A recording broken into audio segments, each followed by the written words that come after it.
With all of you, Henry Dobrez.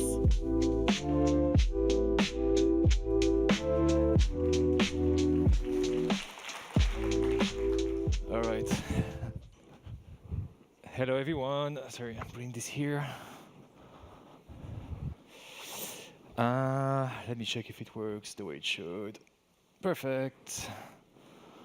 Although I do notice that some fonts are missing. We'll figure it out, I guess. All right, so first, glad to be here. Actually, I don't think I already gave this presentation, so hopefully I will be able to make it in time. So let's dive. My name is Henry. It's been, often butchered. Apparently, it's really complicated, including my family name. Those are actual screenshots I took over time. I did notice that all the fonts didn't load. So don't be surprised if text is awful. That's not supposed to be that way, but I guess we'll make do. So I am currently Global VP of Creative Innovation and Design in a larger group called Dept.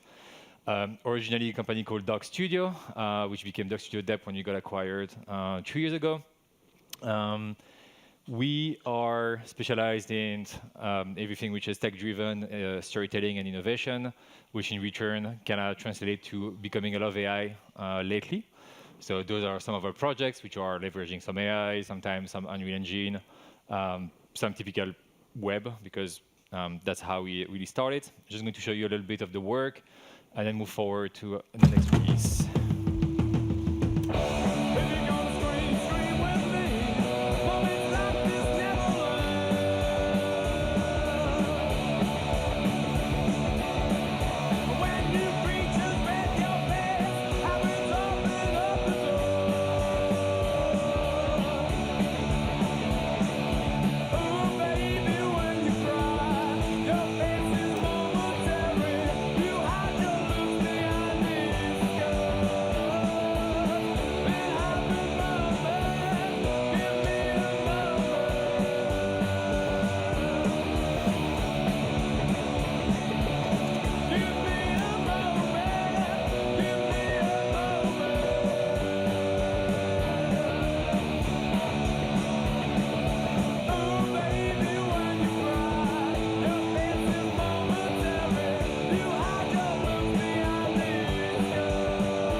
All right, tracking back. So that's me somewhere in the 90s. That's definitely a mullet behind.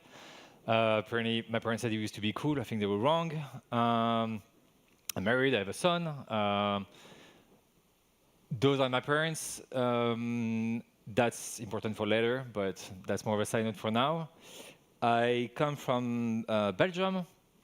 The French accent you can hear is not French. We're actually from Belgium, and don't tell anyone from Belgium they're French. That doesn't work well. Also, I'm half from Spain, which I think can relate to a lot of people around from what I've heard lately, but I don't speak Spanish, which is a bit sad. Although lately I've been living in a place which is pretty unexpected, called Salt Lake City in Utah. You're laughing, so it seems like people have been watching that. It's a really weird place to be in, but it's pretty. It's extremely pretty. It's just sometimes a bit awkward. Little flashback. So this is going to treat a lot about AI and the journey through that, and how I can transition from focusing on imagery towards now doing a lot more film. And for me, the journey has been interesting because it really became quickly kind of an addiction. I don't know if you know that vacuum cleaner, which does exist. But it's been really like getting in a deep hole of like like discovering things every day and being excited to see what's up. I started like 3.5 years ago, yeah, with prompting, which is, I mean, to me, it was the first time I hear like people using the word prompt.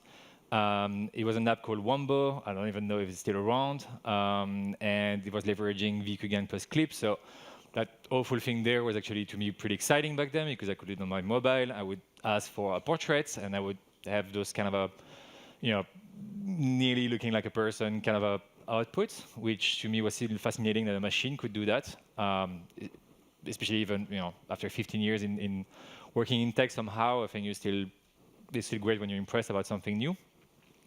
And then it translated a few months later, so we early 2021, I think. No, that one is from 2022, but it's a later one. Anyway, I think it was still around that time, but into those collab notebooks, extremely annoying to use. Like you don't know what's doing what. You try different parameters, and then you wait for hours, and then something generates in low definition, and then hopefully it works out. That was the time of something called Disco Diffusion. I was and JAX Diffusion, which is the one I was using.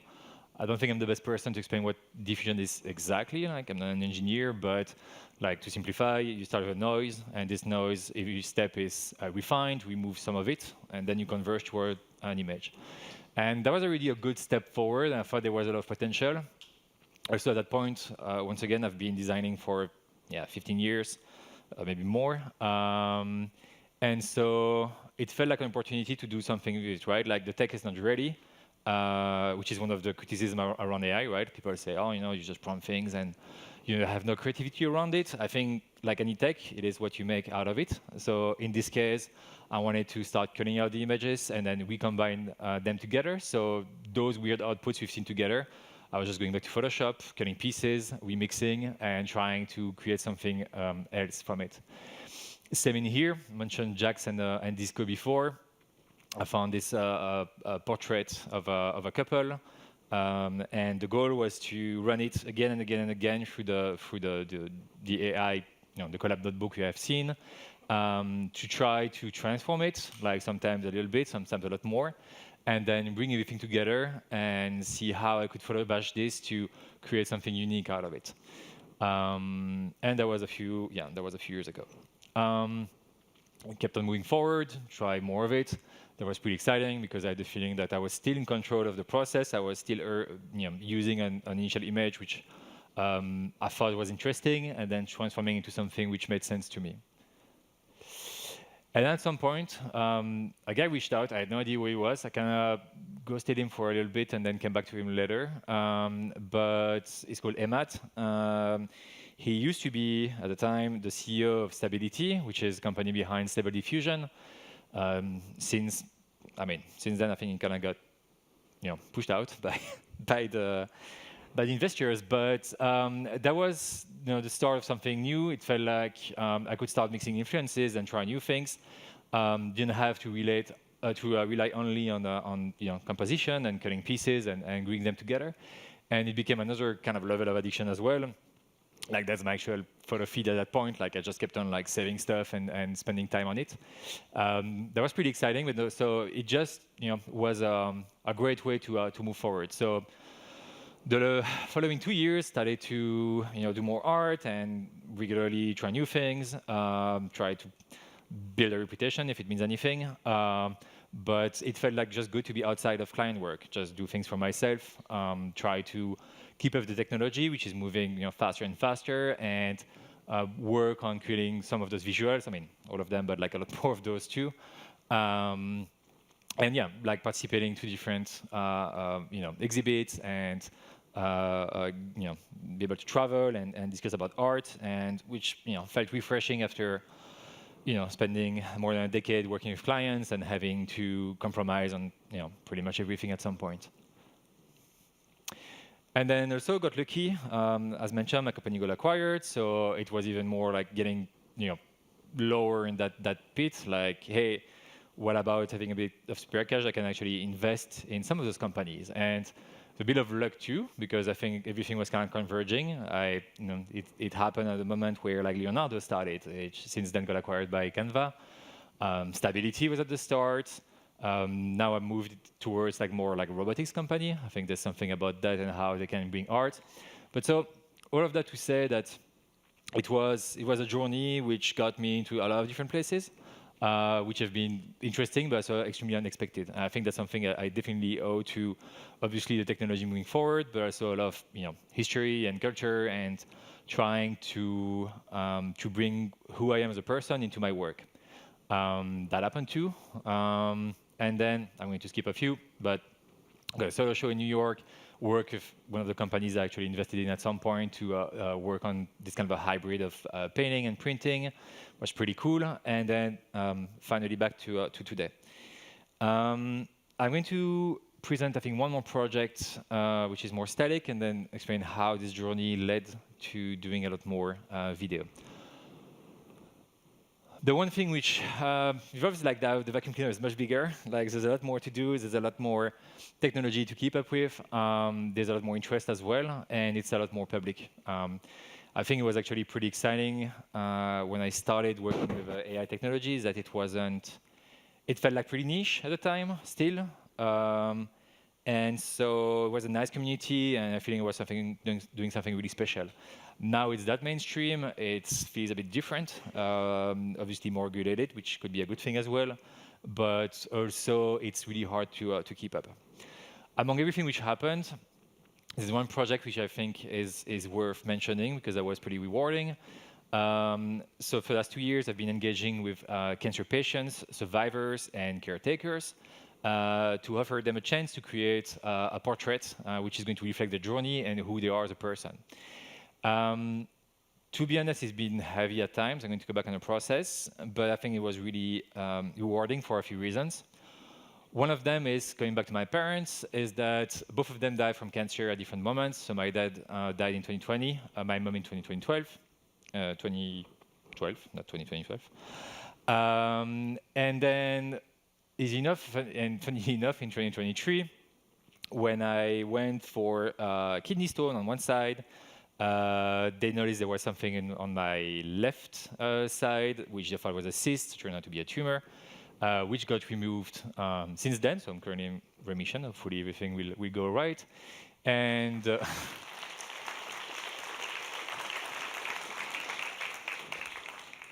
sorry, the surgeon deserves but like anyway. But so there was a career journey. So when they reached out, so the company called Weber Shandwick is working with a bioscience company called Arcus, which is doing a lot of research to find cure for cancer. And so that felt like the right project to take on.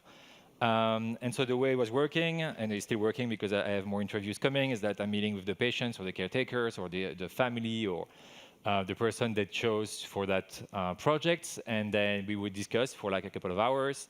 I have like questions which are the same for everyone also, even though we can improvise to make sure that we touch the same points and we can work this in a process. And this is where I think AI is amazing, is that that's something I could run on my own. Obviously, you could argue, right? You say, oh, you could have taken like plenty of illustrators that do that. Yes, you could have, obviously. On the flip side, I think this gave them a chance to also have the thing that were really part of the process and to co-create, because there's no, as you don't spend like 3 weeks trying to refine illustration on the aesthetic only, and you can explore different worlds directly. As you can see, you can go in so many different directions. It gives them a chance to really own the process. And for some of them, some of them have been in remission for like 14 years and they're fine. But some of them are actively dying. And they don't have much time. They're happy to be part of the process. I think it's something that which is really needed for some, but they want also to see it move forward. And so that's just a screenshot of one of the boards at some point, but I think so far I've had 10 different people. So this is just a screenshot for like a few of them. Let me check, 1, 2, 3, 4. It might be like 4 or 5 people in here, but the idea is that we were like going really broad and discussing about their life and then trying to create concepts and focus solely on the concept first for them to identify what they think is right, different tracks, and then we would start refining, and in 2 or 3 rounds we would get to something which is closer to that. So those are 8 different portraits. But every single time, there was something really emotional about it for them. obviously, it's about their journey. It's about cancer. It's not really light. But at the same time, although like it's another criticism around AI, right? Like it's cold. I think it's once again what you make out of it. It's more the journey, the process, how you're going to integrate it in your work. And this really gave a lot of, I wouldn't say hope, but so like it's more, was both a mirror and a kind of a, how to put it, kind of a focus for some of them at the moment, which is not really easy. And so still moving forward with those patients, that's something which is still happening and pretty great. The thing is, since I was a kid, I was spending a lot of time in front of, reading books and whatnot and doing sport, but also TV. And at that point, it was, I'm just recently turned 40, so, it's technically late enough to decide if, it's time to move forward. But also, on the flip side, we never had the feeling it was in the cards. Like, behind the actual engraving from the mines, from the city where I came from. So a lot of my family was working in mines. So why I'm half Spanish. My mom's side came to Belgium to work in mines, like it was done a long time ago now. But weirdly enough, or like logically enough, like I think it was still extremely rich in the way we had access to culture one way or another, and we kept on feeding from that. And although I didn't have the feeling it was a choice for me to do some kind of film at some point, and then I worked out to be a designer, and things went well. I can't complain about that, but there was this small part which I could never really fully explore.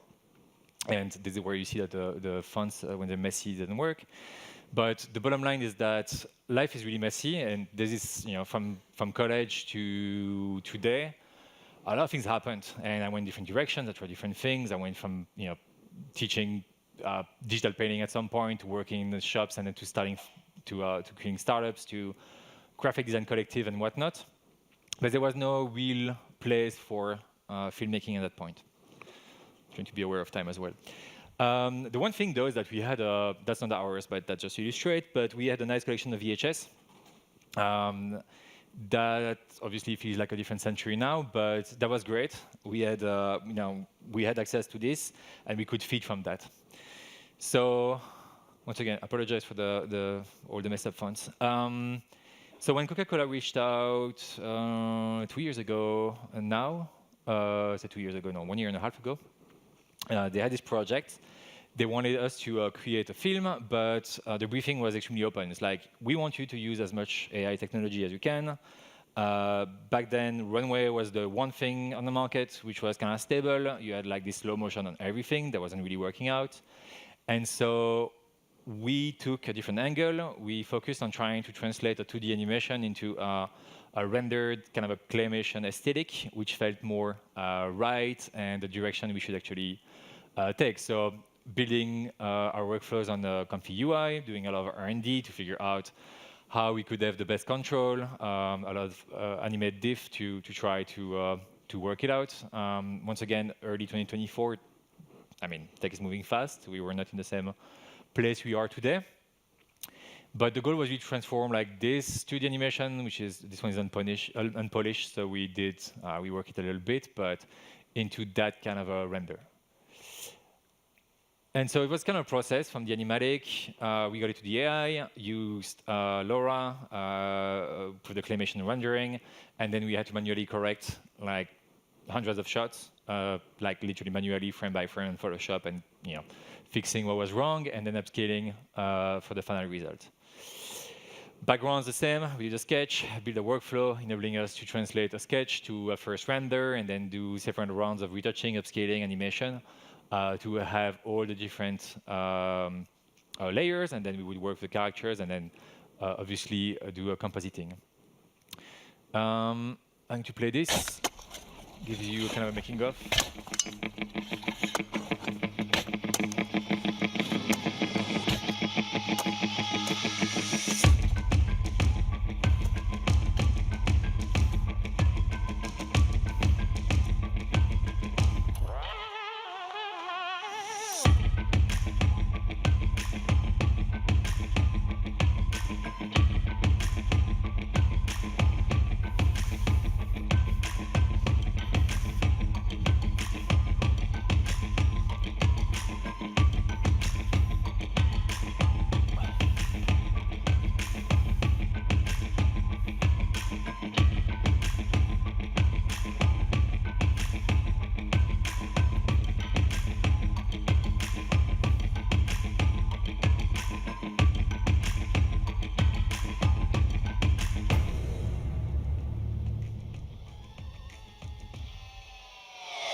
All right, you got it.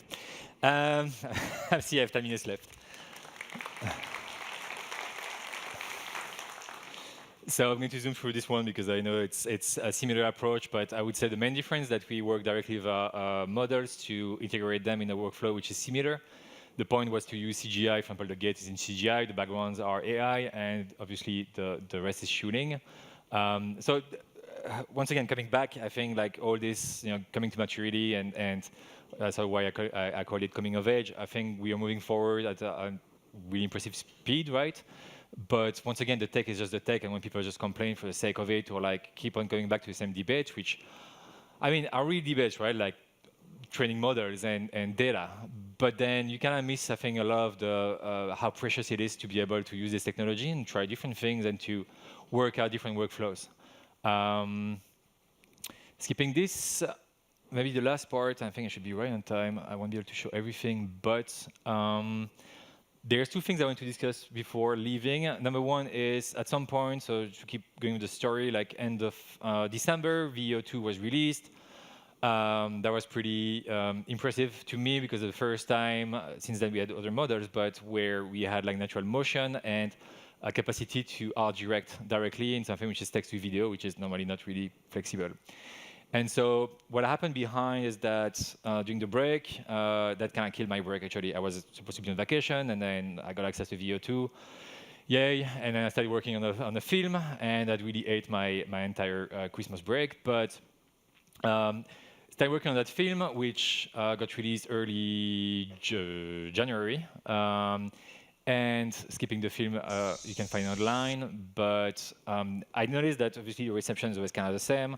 You have 50% love, 50% hate. And it's more sometimes actually 10% love, 90% hate. But you get that kind of messages. That's the one which is elaborate. I'm not even sure what he's trying to say. But you get that kind of shit, or you have the ones who are straight to the point.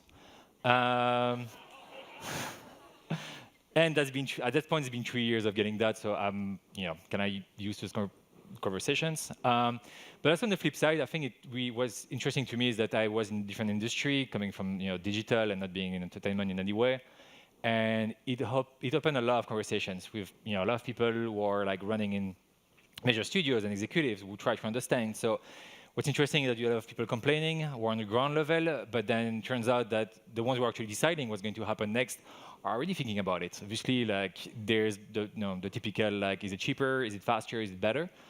But also I think there's just an interest because the entire market is shifting in that direction. So what's next? The question also about this film is why did it get that much interest or like that kind of reception? And I think what's happening a lot is that as we produce more content, we also produce more noise, obviously. I'm not saying I'm an amazing storyteller. I'm just saying that we have a lot of us who are going to try to do a lot of things.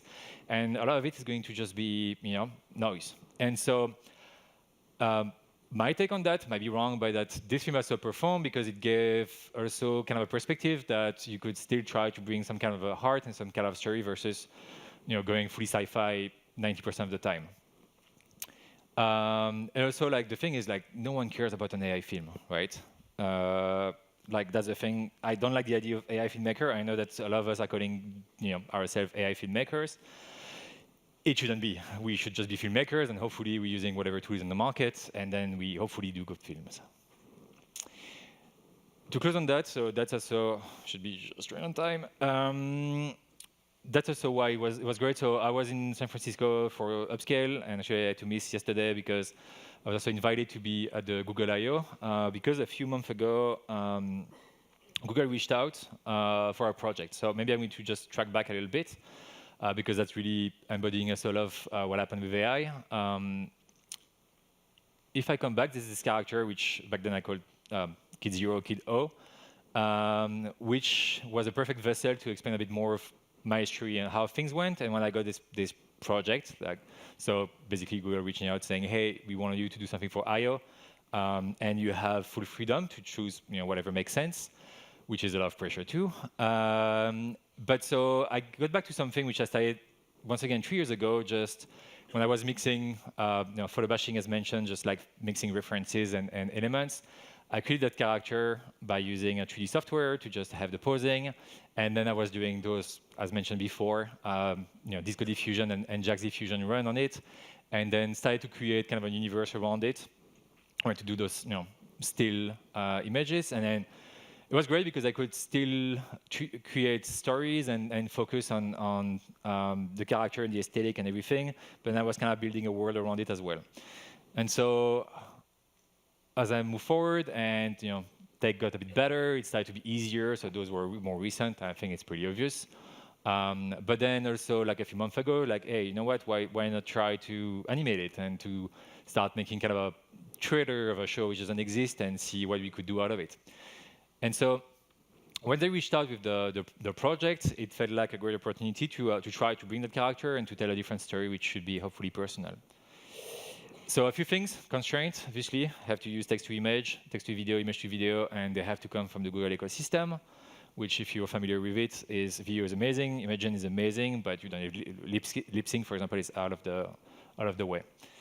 And so I had to focus on a different process in this case, which is not similar to a Kitsune, which was a lot of text bringing video, but to actually create by using imagery first. The second thing is that, as I'm slightly complicated, and although I think enough pressure on that one, I wanted to also explore like different aesthetics at the same time, and how can you bring that to life in something which makes sense. And that was really not my finest decision because that was really complicated to put together. So I'm going to show you the film, that will be the end of it. But so the last elements about that, so I think that's what's amazing about the tooling, and it's funny Google was on stage just before me, but what I love about VO2 Imagen 3, and also if you've seen the film yesterday, like most people assume it's VO3, it's not, it's VO2.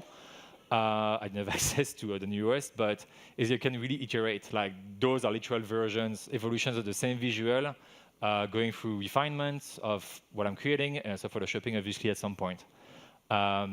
Same as you can see in here, like when you expect like, oh, things are going to come out directly out of the box perfect. No, they don't. Like you have to intentionally decide what you want to see in the frame and what you need to switch.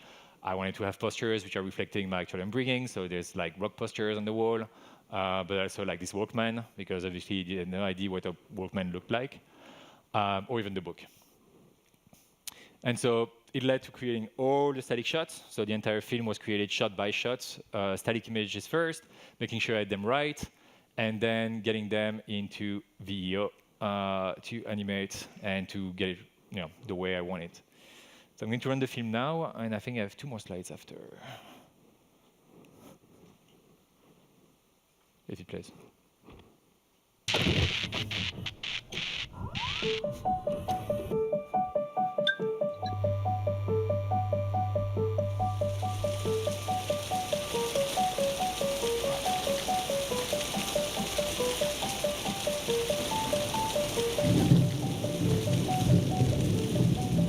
This stupid face? Yep, it's mine. And you're even lucky enough to catch me fighting my imposter syndrome in slow motion. You know, for the extra dose of drama. Because these days, I'm also apparently a filmmaker. Thanks to the advance of technology, but also thanks to my parents who prepared me for this moment. I miss you guys. Wait, aren't we going a little ahead of ourselves? Maybe. Let me go back to the beginning. So, that's me again. Tiny human covered in stuff. As I grew up, my parents always encouraged creativity. Obviously drawing, but also painting. But to be honest, I think I landed somewhere between toddler with finger paints and accident at a paint factory. Books. So many books. 0 dates. Coincidence? Well, probably not. But also regular kid stuff.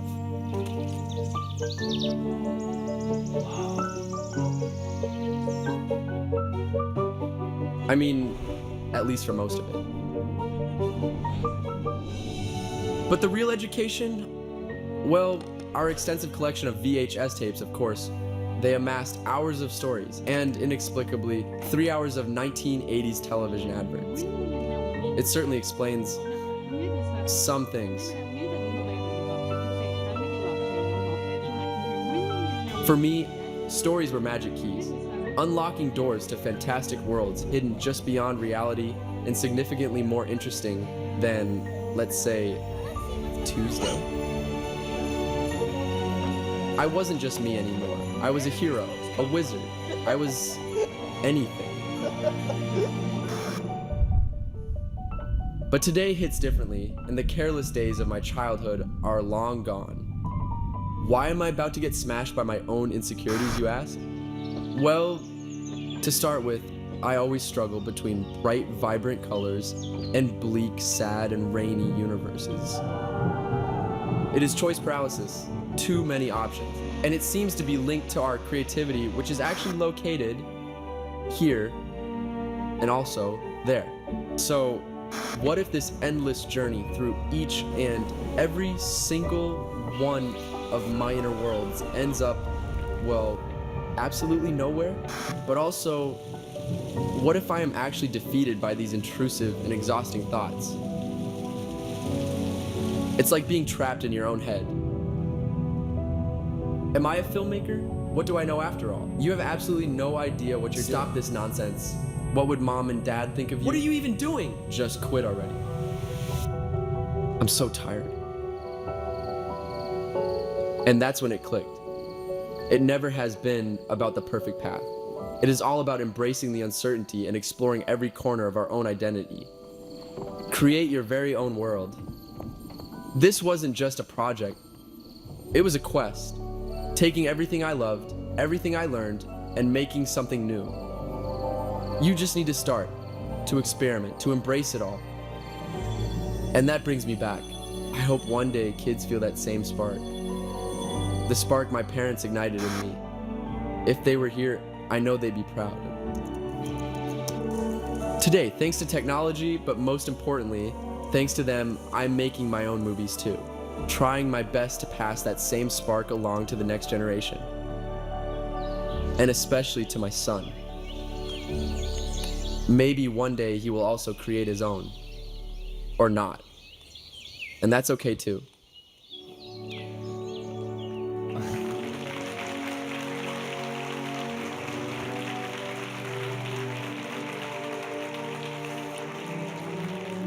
Thank you. Just 2 slides for the road. Once again, sorry about the font, but you know that quote pretty well known. I think the point is that if you look at the curve, us being amazed about all of that, we are really going down really fast. So I think the point is just to enjoy whatever is happening right now because it's not going to happen twice, and it's pretty unique. That's it.